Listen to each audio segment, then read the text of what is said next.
Hollow price Lord. இன்றைய கர்த்தருடைய வார்த்தை புலம்பல் 3ஆம் அதிகாரம் 31வது வசனம்.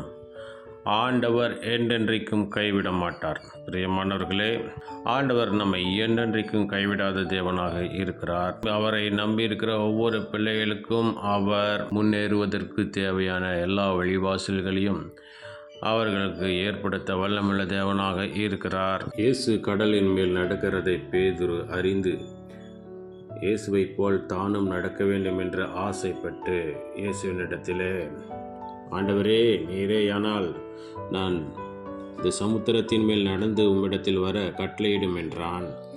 அதற்கு அவர் வா என்றார். அப்பொழுது பேதுரு படவை விட்டு இறங்கி இயேசுவினிடத்தில் போக ஜலத்தின் மேல் நடந்தான். காற்று பலமாயிருக்கிறதைக் கண்டு பயந்து அமிழ்ந்து போகையில், ஆண்டவரே, என்னை இரட்சியும் என்று கூப்பிட்டான்.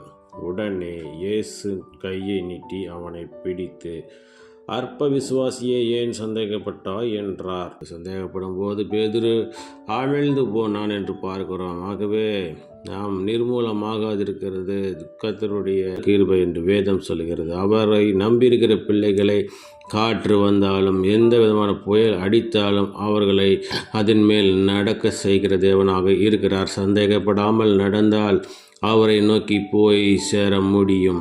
சந்தேகப்பட்டால் சூழ்நிலையை பார்த்தால் அமிழ்ந்து போவோம். ஆண்டவரை பார்த்தால் முன்னேறி செல்ல முடியும். ஆகவே இன்றைக்கு ஆண்டு நான் உன்னை என்றென்றைக்கும் கைவிடாத தேவனாக இருக்கிறேன் என்று சொல்லியிருக்கிறார். ஆகவே இந்த வசனத்தில், இந்த வாக்குத்தத்தத்தில் எந்த ஒரு சந்தேகம் இல்லாமல் விசுவாசிக்கிற ஒவ்வொரு பிள்ளைகளையும் அவர் என்றென்றைக்கும் கைவிடாத தேவனாக இருக்கிறார். ஆபத்து காலத்தில் கைவிடாத தேவனுக்கு நன்றி சொல்லுவோம், பிரார்த்தனை செய்வோம். எங்கள் அன்பை நேசித்தான பரலோகத்தின் தந்தையே, ஆசீர்வதிக்கப்பட்டதான் இந்த நாளில் நீர் கொடுத்த முடிய வார்த்தைக்கு நன்றி செலுத்துகிறோம். ஆண்டவர் என்றென்றைக்கும் கைவிட மாட்டார் என்ற வார்த்தையின்படி இதுவரைக்கும் பாதுகாத்து வழிநடத்தும் தேவை, இனிமேலும் பாதுகாத்து வழிநடத்துங்க. கைவிடப்பட்ட சூழ்நிலையில் பேதுருவை போல சந்தேகத்தினாலே அமிழ்ந்து போகி அவர்கள் உம்மை நோக்கி கூப்பிடாமல் இருந்திருக்கலாம். சந்தேகத்தின் நிமித்தம் அமிழ்ந்து போனது நிமித்தமாக ஆண்டவர் என்னை கைவிட்டு விட்டார் என்று கூட நினைத்திருக்கலாம்.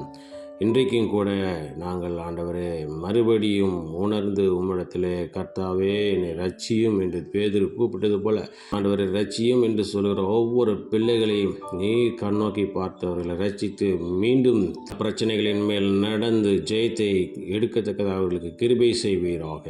இந்த நாளில் நாங்கள் செய்கிற வேலைகள், தொழில்கள், படிப்புகள், ஊழியங்கள், போக்குவரத்துகள் எல்லாவற்றிலும் பிரகாரம் கூட வந்து பெரிய காரியத்தை செய்து நாமத்தை மேம்படுத்த வேண்டுமாய் எங்களுக்கு காப்பாற்ற இயேசுவின் நாமத்தின் மூலமாக கேட்டுக்கொள்கிறேன். எங்கள் ஜீவனுள்ள நல்ல பிதாவே. ஆமென், ஆமென்.